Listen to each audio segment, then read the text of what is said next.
ನಮಸ್ಕಾರ ಸ್ನೇಹಿತರೆ. ರಾಜ್ಯ ರಾಜಕಾರಣದಲ್ಲಿ ಚುನಾವಣಾ ವಿಶ್ಲೇಷಣೆಗೆ ಕೂತವರು ಮಂಡ್ಯ ಕ್ಷೇತ್ರದ ಚರ್ಚೆ ಮಾಡದೆ ಮುಂದುವರಿಯೋಕೆ ಸಾಧ್ಯನೇ ಇಲ್ಲ. ಈಗ ಮಂಡ್ಯ ಲೋಕಸಭಾ ಕ್ಷೇತ್ರದಲ್ಲಿ ಮೈತ್ರಿ ಅಭ್ಯರ್ಥಿಯ ಘೋಷಣೆಯಾಗಿದೆ.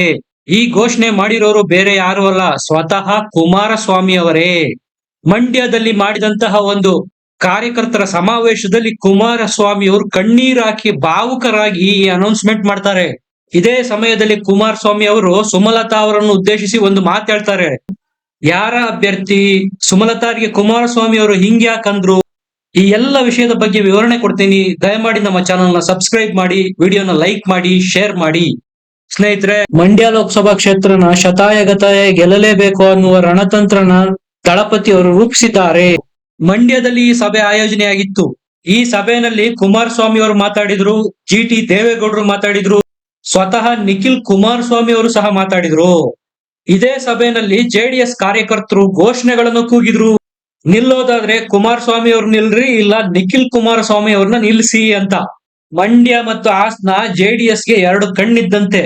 ಒಂದು ಕಣ್ಣು ಮಾತ್ರ ಇದೆ, ಇನ್ನೊಂದು ಕಣ್ಣನ್ನ ಸುಮಲತಾ ಅವರು ಕಿತ್ಕೊಂಡಿದ್ರು. ಈಗ ಆ ಕಣ್ಣಿನ ದೃಷ್ಟಿಯನ್ನು ಮರಳಿ ಪಡಿಬೇಕು. ಅದು ಕೇವಲ ನಿಖಿಲ್ ಕುಮಾರಸ್ವಾಮಿ ಮತ್ತು ಕುಮಾರಸ್ವಾಮಿಯಿಂದ ಮಾತ್ರ ಸಾಧ್ಯ ಅನ್ನೋದು ಕಾರ್ಯಕರ್ತರ ಒತ್ತಡ. ನಮ್ಮ ಮಂಡ್ಯ ಜಿಲ್ಲೆನಲ್ಲಿ ಜಾತ್ಯತೀತ ಜನತಾದಳ ಗೆಲ್ಲಬೇಕು ಅಂದ್ರೆ ಒಂದು ಕುಮಾರಸ್ವಾಮಿ ಅವ್ರು ಬರ್ಬೇಕು, ಇಲ್ಲ ನಿಖಿಲ್ ಕುಮಾರಸ್ವಾಮಿ ಅವ್ರು ಬರ್ಬೇಕು ಅನ್ನೋದು ಕಾರ್ಯಕರ್ತರು ಹೇಳ್ತಾ ಇರ್ತಕ್ಕಂತ ವಾದ. ಇದೇ ಸಭೆಯಲ್ಲಿ ಮಾತಾಡಿದಂತ ಕುಮಾರಸ್ವಾಮಿ ಅವರು ಮಂಡ್ಯದಿಂದ ನಿಖಿಲ್ ಕುಮಾರಸ್ವಾಮಿ ಅವರ ಸ್ಪರ್ಧೆ ಫಿಕ್ಸ್ ಅಂತಕ್ಕಂತ ಹಿಂಟ್ ಅನ್ನು ಕೊಟ್ಟಿದ್ದಾರೆ.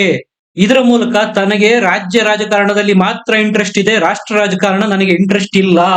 ಅವರೇ ಹೇಳಿರೋ ಪ್ರಕಾರ 21ನೇ ತಾರೀಕು ಅವರಿಗೆ ಆಪರೇಷನ್ ಇದೆ. ಆ ಆಪರೇಷನ್ ಮುಗಿಸಿಕೊಂಡು ಬಂದು 25ನೇ ತಾರೀಕು ಮಂಡ್ಯ ಕ್ಷೇತ್ರದ ಅಭ್ಯರ್ಥಿ ಅನೌನ್ಸ್ ಆಗಲಿದೆ. ನಿಮ್ಮ ಆಸೆಗಳನ್ನ ನಾನು ನಿರಾಸೆ ಮಾಡಲ್ಲ. ನಿಖಿಲ್ ಕುಮಾರಸ್ವಾಮಿ ಅವ್ರನ್ನ ಒಪ್ಪಿಸೋದಕ್ಕೆ ನಾನು ಪ್ರಯತ್ನ ಮಾಡ್ತೀನಿ.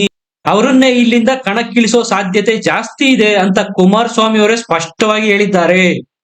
ಕುಮಾರಸ್ವಾಮಿ ಅವರು ದೃಢವಾದ ನಿಶ್ಚಯಕ್ಕೆ ಬಂದಂತಿದೆ. ನಾನು ಎಲ್ಲಿ ಕಳ್ಕೊಂಡಿದ್ದೀನೋ ಅಲ್ಲೇ ಹುಡುಕ್ತೀನಿ. ಯಾರ ವಿರುದ್ಧ ನಾನು ಸೋತಿದ್ನೋ ಆ ಸೇಡನ್ನು ಈ ಸರಿ ತೀರಿಸ್ಕೊತೀನಿ.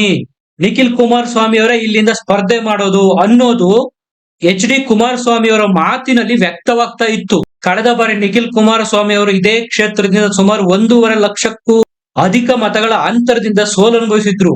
ಈ ಸಮಾರಂಭದಲ್ಲಿ ಜೆಡಿಎಸ್ನವರು ಶಕ್ತಿ ಪ್ರಯೋಗ ಮಾಡೋದ್ರ ಮೂಲಕ ಚುನಾವಣೆಗೆ ನಾವು ರೆಡಿಯಾಗಿದ್ದೇವೆ ಮಂಡ್ಯದಿಂದ ಅಂತ ಘೋಷಣೆ ಮಾಡಿದ್ದಾರೆ. ಇಲ್ಲಿ ಪುಟ್ಟಣ್ಣ ಅವರು ಬಂದಿದ್ದಾರೆ, ತಮ್ಮಣ್ಣ ಅವರು ಬಂದಿದ್ದಾರೆ. ಜೆಡಿಎಸ್ ಕಾರ್ಯಕರ್ತರೇನು ಆಸೆ ಪಡ್ತಾ ಇದ್ದಾರೆ, ನಿಮ್ಮ ಆಸೆನ ನಾನು ನಿರಾಸೆ ಮಾಡಲ್ಲ, ಒಂದು ನಿರ್ಧಾರಕ್ಕೆ ಬರ್ತೀನಿ. 21ನೇ ತಾರೀಕು ನನಗೆ ಆಪರೇಷನ್ ಇದೆ. ಆಪರೇಷನ್ ಮುಗಿಸ್ಕೊಂಡು 25ನೇ ತಾರೀಕು ಮಂಡ್ಯ ಕ್ಷೇತ್ರದ ಅಭ್ಯರ್ಥಿಯನ್ನು ಬಹಿರಂಗ ಪಡಿಸ್ತೀನಿ ಅಂತ ಕುಮಾರಸ್ವಾಮಿ ಅವರು ಸ್ಪಷ್ಟಪಡಿಸಿದ್ದಾರೆ. ಅವರ ಮಾತಿನ ಉದ್ದಕ್ಕೂ ನಿಖಿಲ್ ಕುಮಾರಸ್ವಾಮಿ ಅವರೇ ಇಲ್ಲಿಂದ ಸ್ಪರ್ಧೆ ಮಾಡೋದು ಅನ್ನೋ ಸೂಚನೆ ಸ್ಪಷ್ಟವಾಗಿ ಕಾಣ್ತಾ ಇತ್ತು. ಸ್ನೇಹಿತರೆ, ಕೋಲಾರ, ಹಾಸನ ಮತ್ತು ಮಂಡ್ಯ ಈ 3 ಕ್ಷೇತ್ರಗಳನ್ನು ಜೆಡಿಎಸ್ಗೆ ಬಿಜೆಪಿ ಅವರು ಬಿಟ್ಕೊಟ್ಟಿದ್ದಾರೆ. ಹೇಗಾದ್ರೂ ಮಾಡಿ ಈ 3 ಕ್ಷೇತ್ರಗಳನ್ನು ಉಳಿಸಿಕೊಳ್ಳಲೇಬೇಕಾದ ಅನಿವಾರ್ಯತೆಗೆ ಜೆಡಿಎಸ್ ಬಂದಿದೆ. ಅದರ ಅಸ್ತಿತ್ವ ಸಹ ಇದರಲ್ಲಿ ಅಡಗಿದೆ. ಹಾಗಾಗಿ ಪ್ರತಿಯೊಂದು ಕ್ಷೇತ್ರದ ಅಭ್ಯರ್ಥಿಯನ್ನು ಆಯ್ಕೆ ಮಾಡುವಾಗ ಅಳೆದು ತೂಗಿ ಮಾಡಬೇಕಾಗತ್ತೆ. ನಿಖಿಲ್ ಕುಮಾರಸ್ವಾಮಿ ಅವರೇನಾದ್ರೂ ಇಲ್ಲಿಂದ ಸ್ಪರ್ಧೆ ಮಾಡಿದ್ರೆ ಸುಮಲತಾ ಅವರ ನಿರ್ಧಾರ ಏನಾಗಿರಬಹುದು? ಈ ಎಲ್ಲ ವಿಚಾರಗಳು ಇಲ್ಲಿ ಮ್ಯಾಟರ್ ಆಗೋದ್ರಿಂದ ಕುಮಾರಸ್ವಾಮಿ ಅವರು ಇನ್ನೂ ಸ್ವಲ್ಪ ಟೈಮ್ ನ ತಗೊಳ್ತಾ ಇದ್ದಾರೆ. ಈ ಟೈಮ್ ಗ್ಯಾಪ್ ಅಲ್ಲಿ ಸುಮಲತಾ ಅವ್ರನ್ನ ಮನವೊಲಿಸಿ ವಿಶ್ವಾಸಕ್ಕೆ ತೆಗೆದುಕೊಳ್ಳೋದು ಕುಮಾರಸ್ವಾಮಿ ಅವರ ಅಜೆಂಡಾ. ಅಚ್ಚರಿಯ ಸಂಗತಿ ಏನಪ್ಪಾ ಅಂದ್ರೆ, ಇಲ್ಲಿ ಕುಮಾರಸ್ವಾಮಿ ಅವರು ಸುಮಲತಾ ಅವ್ರನ್ನ ಅಕ್ಕ ಅಂದ್ರು. ಅವರು ನನ್ನ ಒಡ ಹುಟ್ಟಿದ ಅಕ್ಕ ಇದ್ದಂಗೆ. ಚುನಾವಣೆ ಆದ್ಮೇಲೆ ಸಂಘರ್ಷಗಳಿರುತ್ತೆ, ಆ ಸಂಘರ್ಷಗಳನ್ನು ಮುಂದುವರಿಸಿಕೊಂಡು ಹೋಗೋದ್ರಲ್ಲಿ ಅರ್ಥ ಇಲ್ಲ ಅನ್ನೋ ಮೂಲಕ ನಾನು ಸುಮಲತಾ ಅವರ ಜೊತೆಗೆ ಮಾತಾಡ್ತೀನಿ, ಅವರ ಮನವೊಲಿಸಿ ಅವರನ್ನ ವಿಶ್ವಾಸಕ್ಕೆ ತಗೋತೀನಿ ಅನ್ನೋದು ಈ ಮಾತಿನ ಮರ್ಮ ಆಗಿತ್ತು. ನೀವು ಗಮನಿಸಿರ್ಬೋದು, ನಿಖಿಲ್ ಕುಮಾರಸ್ವಾಮಿ ಅವರು ಪ್ರತಿ ಬಾರಿ ಮೀಡಿಯಾಗೆ ಉದ್ದೇಶಿಸಿ ಮಾತನಾಡಬೇಕಾದ್ರೆ ನಾನು ಸ್ಪರ್ಧೆ ಮಾಡಲ್ಲ, ಮಂಡ್ಯದಿಂದನೂ ಮಾಡಲ್ಲ, ಎಲ್ಲಿಂದನೂ ಮಾಡಲ್ಲ ಅಂತ ನಿರಾಕರಿಸ್ತಾನೆ ಬಂದಿದ್ರು.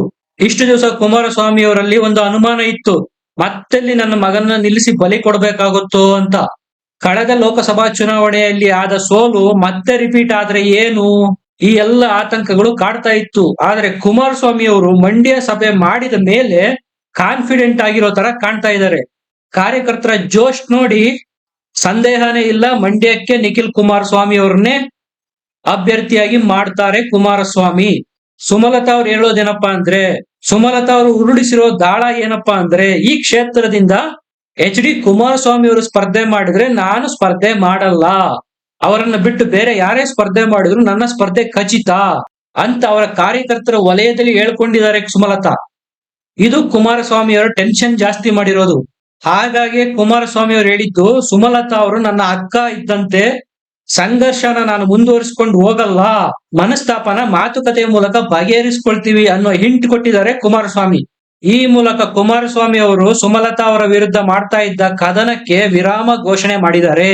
ಸ್ನೇಹಿತರೆ, ಸುಮಲತಾ ಅವರು ರೆಬಲ್ ಆಗೋ ಲಕ್ಷಣಗಳು ಇಲ್ಲಿವರೆಗೂ ಕಂಡಿಲ್ಲ. ಪ್ರಾಬಬಲಿ ಬಿಜೆಪಿ ಹೈಕಮಾಂಡ್ ಅವರು ಸುಮಲತಾ ಅವ್ರನ್ನ ಕನ್ವಿನ್ಸ್ ಮಾಡಿದ್ದಾರೆ ಮತ್ತು ಕುಮಾರಸ್ವಾಮಿ ಅವರಿಗೆ ಸೂಚನೆಯನ್ನು ಸಹ ಬಿಜೆಪಿ ಹೈಕಮಾಂಡ್ ಕೊಟ್ಟಿದೆ. ಯಾವುದೇ ವೈಯಕ್ತಿಕ ದಾಳಿಗಳನ್ನು ಸುಮಲತಾ ಅವರ ವಿರುದ್ಧ ಮಾಡೋಕ್ ಹೋಗಬೇಡಿ, ಕಳೆದ ಬಾರಿ ಈ ತರ ಮಾಡೇ ನಿಮ್ಮ ಪಕ್ಷಕ್ಕೆ ಡ್ಯಾಮೇಜ್ ಮಾಡ್ಕೊಂಡಿದ್ದೀರಾ, ಅದನ್ನೇ ಸುಮಲತಾ ಅವರು ಎನ್ಕ್ಯಾಶ್ ಮಾಡ್ಕೊಂಡು ಗೆದ್ದು ಬಿಟ್ರು, ಕಳೆದ ಬಾರಿ ಮಾಡಿದ ತಪ್ಪುಗಳು ಈ ಸರಿ ರಿಪೀಟ್ ಮಾಡಬೇಡಿ ಅನ್ನೋ ಎಚ್ಚರಿಕೆಯನ್ನು ಸಹ ಬಿಜೆಪಿಯ ಹೈಕಮಾಂಡ್ ಕುಮಾರಸ್ವಾಮಿ ಅವರಿಗೆ ಕೊಟ್ಟಿದೆ. ಸ್ನೇಹಿತರೆ, ನೀವು ಒಂದು ಗಮನಿಸಬೇಕು, ಈ ಸಭೆ ನಡೆಯೋಕ್ಕೂ ಮುಂಚೆ ಮಂಡ್ಯ ಕ್ಷೇತ್ರದಿಂದ ಪುಟ್ಟರಾಜು ಅವರೇ ಅಭ್ಯರ್ಥಿ ಅನ್ನೋದು ಆಲ್ಮೋಸ್ಟ್ ಕನ್ಫರ್ಮ್ ಆಗಿ ಹೋಗ್ಬಿಟ್ಟಿತ್ತು. ಯಾವಾಗ ಈ ಸಭೆ ನಡೀತೋ ದಿಢೀರ್ ಅಂತೇಳಿ ನಿಖಿಲ್ ಕುಮಾರಸ್ವಾಮಿ ಅವರ ಹೆಸರು ಹೊರಹೊಮ್ಮಿದೆ. ಇದೆಲ್ಲದರ ಎಫೆಕ್ಟ್ ಅನ್ನುವಂತೆ ಕುಮಾರಸ್ವಾಮಿ ಅವರು ಮತ್ತು ನಿಖಿಲ್ ಕುಮಾರಸ್ವಾಮಿ ಅವರು ಈ ಸಭೆಯಲ್ಲಿ ಮಾತನಾಡಿದ ರೀತಿ ಇತ್ತಲ್ಲ, ಅದು ಎಲ್ಲರ ಗಮನ ಸೆಳೀತು. ಯಾವುದೇ ಕಾರಣಕ್ಕೂ ಸುಮಲತಾ ಅವರ ಮೇಲೆ ಅಟ್ಯಾಕ್ ಮಾಡಲಿಲ್ಲ. ನಿಖಿಲ್ ಕುಮಾರಸ್ವಾಮಿ ಅವರು ಸುಮಲತಾ ಅವ್ರನ್ನ ಅಮ್ಮ ಅಂದ್ರು, ಕುಮಾರಸ್ವಾಮಿ ಅವರು ಸುಮಲತಾ ಅವ್ರನ್ನ ಅಕ್ಕ ಅಂದ್ರು. ಅಷ್ಟರ ಮಟ್ಟಿಗೆ ದಳಪತಿ ಪಾಠ ಕಲ್ತಿದ್ದಾರೆ. ಕಳೆದ ಲೋಕಸಭಾ ಚುನಾವಣೆಯಲ್ಲಿ ಆದ ತಪ್ಪು ಈ ಬಾರಿ ರಿಪೀಟ್ ಆಗಬಾರ್ದು, ಅದರಿಂದಾಗಿ ಅಷ್ಟು ದೊಡ್ಡ ಮಾರ್ಜಿನ್ ಇಂದ ಸೋತಿದ್ದು. ಬರೀ ನೇರ ಮಾತುಗಳಿಂದ ಅಥವಾ ಆರೋಪ ಮಾಡೋದ್ರಿಂದ ಚುನಾವಣೆಯನ್ನ ಗೆಲ್ಲೋಕಾಗಲ್ಲ, ಫೀಲ್ಡ್ ಇಳಿದು ವರ್ಕ್ ಮಾಡಬೇಕು ಅನ್ನೋದನ್ನ ದಳಪತಿ ಅರ್ತಿದ್ದಾರೆ. ಇದೇ ಸಂದರ್ಭದಲ್ಲಿ ನಿಖಿಲ್ ಕುಮಾರಸ್ವಾಮಿ ಅವರು ಆಡಿದಂತ ಮಾತುಗಳನ್ನ ಕೇಳಿ ಕುಮಾರಸ್ವಾಮಿ ಅವರು ಕಣ್ಣೀರ್ ಹಾಕಿದ್ರು. ನಿಖಿಲ್ ಕುಮಾರಸ್ವಾಮಿ ಅವರು ಸಹ ಈ ಸಭೆಯಲ್ಲಿ ಭಾವನಾತ್ಮಕವಾಗಿ ಮಾತಾಡಿದ್ರು. ಪಕ್ಷಕ್ಕಾಗಿ ದುಡಿತಾ ಇದ್ದಾರೆ, ಓಪನ್ ಹಾರ್ಟ್ ಸರ್ಜರಿ ಮಾಡಿಸ್ಕೊಂಡ್ರು ಸಹ ಚುನಾವಣಾ ಪ್ರಚಾರಕ್ಕೆ ಇಳಿದು ಚುನಾವಣೆ ನಡೆಸಿದಂತವ್ರು. ನಾನು ಮಂಜುನಾಥ ಸ್ವಾಮಿಯ ಭಕ್ತ, ನನ್ನ ಆಯಸ್ಸನ್ನು ಸಹ ನನ್ನ ತಂದೆಯವ್ರಿಗೆ ಕೊಡು ದೇವ್ರೆ ಅಂತ ಬೇಡ್ಕೋತೀನಿ ಅಂದ್ರು. ಈ ಮಾತು ಕೇಳಿದಂತ ಕುಮಾರಸ್ವಾಮಿ ಅವರ ಕಣ್ಣಲ್ಲಿ ನೀರು ಬಂತು. ಸ್ನೇಹಿತರೆ, ಒಟ್ಟಾರೆಯಾಗಿ ಕುಮಾರಸ್ವಾಮಿ ಅವರು ಮತ್ತು ಜೆಡಿಎಸ್ ನವರು ಮಂಡ್ಯ ಕ್ಷೇತ್ರಕ್ಕೆ ಸಂಬಂಧಪಟ್ಟಂತೆ ಸಪರೇಟ್ ಪ್ಲಾನ್ ಮಾಡ್ತಾ ಇದ್ದಾರೆ. ಕಳೆದ ಬಾರಿ ಮಾಡಿದ ಯಾವುದೇ ತಪ್ಪುಗಳನ್ನು ಮಾಡಬಾರ್ದು. ಸ್ನೇಹಿತರೆ, ನೀವು ಕೇಳ್ಬೋದು, ಹಾಗಾದ್ರೆ ಸುಮಲತಾ ಅಂಬರೀಶ್ ಅವರು ಸುಮ್ನಾದ್ರ, ಸೈಲೆಂಟ್ ಆದ್ರ ಅಂತ. ಇದಕ್ಕೆ ಉತ್ತರ ಇಲ್ಲ, ಇನ್ನೂ ಸುಮಲತಾ ಅಂಬರೀಶ್ ಅವರು ಸೈಲೆಂಟ್ ಆಗಿಲ್ಲ. ಹಾಗಾಗಿ ಎಚ್ ಡಿ ಕುಮಾರಸ್ವಾಮಿ ಅವರು ಡೈರೆಕ್ಟ್ ಆಗಿ ನಿಖಿಲ್ ಕುಮಾರಸ್ವಾಮಿ ಅವರ ಹೆಸರನ್ನು ಘೋಷಣೆ ಮಾಡೋದಕ್ಕೆ ಹಿಂಜರಿತಾ ಇರೋದು. 15ನೇ ತಾರೀಕು ಮೀಟಿಂಗ್ ಮಾಡಿದ್ರು, 25ನೇ ತಾರೀಕೆ ಅನೌನ್ಸ್ ಮಾಡ್ತೀನಿ ಅಂತ ಇರೋದು ಯಾಕೆ? ಈ ಟೈಮ್ ಗ್ಯಾಪ್ ಅಲ್ಲಿ ಸುಮಲತಾ ಅವ್ರನ್ನ ಮನವೊಲಿಸಬೇಕು ಅಂತ. ಇದು ಬಿಜೆಪಿ ಹೈಕಮಾಂಡ್ ಅವರು ಬಿಜೆಪಿಯ ರಾಜ್ಯ ನಾಯಕರಿಗೆ ಮತ್ತು ದಳಪತಿಗೆ ಕೊಟ್ಟಿರೋ ಟಾಸ್ಕ್. ಯಾವುದೇ ಕಾರಣಕ್ಕೂ ಸುಮಲತಾ ಅವರು ನಿಲ್ಲಬಾರದು, ಮೈತ್ರಿಯಿಂದ ಮತ್ತು ಸುಮಲತಾ ಅವರ ಕಡೆಯಿಂದ ಒಬ್ಬ ಅಭ್ಯರ್ಥಿ ನಿಲ್ಲಬೇಕು ಅಂತ ವಾತಾವರಣ ಸೃಷ್ಟಿ ಮಾಡಿ ಚುನಾವಣೆಗೆ ಹೋಗಬೇಕು ನೀವು ಅಂತ ದಳಪತಿ ಮತ್ತು ಬಿಜೆಪಿಯ ರಾಜ್ಯ ನಾಯಕರಿಗೆ ಹೈಕಮಾಂಡ್ ಫಾರ್ಮಾನ್ ಹೊರಡಿಸಿದೆ. ಹಾಗಾಗಿ ಕುಮಾರಸ್ವಾಮಿ ಅವರು ಹೇಳಿದ್ದು 25ನೇ ತಾರೀಕು ಅನೌನ್ಸ್ ಮಾಡ್ತೀನಿ ಅಂತ. ಈ 10 ದಿನದ ಸಮಯದಲ್ಲಿ ಬಿಜೆಪಿ ಹೈಕಮಾಂಡ್ ಸುಮಲತಾ ಮತ್ತು ಎಚ್ ಡಿ ಕುಮಾರಸ್ವಾಮಿ ಅವರನ್ನು ಒಂದೇ ವೇದಿಕೆಯಲ್ಲಿ ಕರೆಸಿ ಮಾತುಕತೆ ನಡೆಸೋದಕ್ಕೆ ವೇದಿಕೆಯನ್ನು ಸಿದ್ಧ ಮಾಡಿದೆ. ಇಬ್ಬರ ಮಧ್ಯೆ ಆರೋಗ್ಯಕರ ವಾತಾವರಣ ಸೃಷ್ಟಿಯಾದ ಮೇಲೆ ಮಂಡ್ಯ ಕ್ಷೇತ್ರದ ಅಭ್ಯರ್ಥಿಯಾಗಿ ನಿಖಿಲ್ ಕುಮಾರಸ್ವಾಮಿ ಅವರನ್ನು ಘೋಷಣೆ ಮಾಡೋದು ಪಕ್ಕ.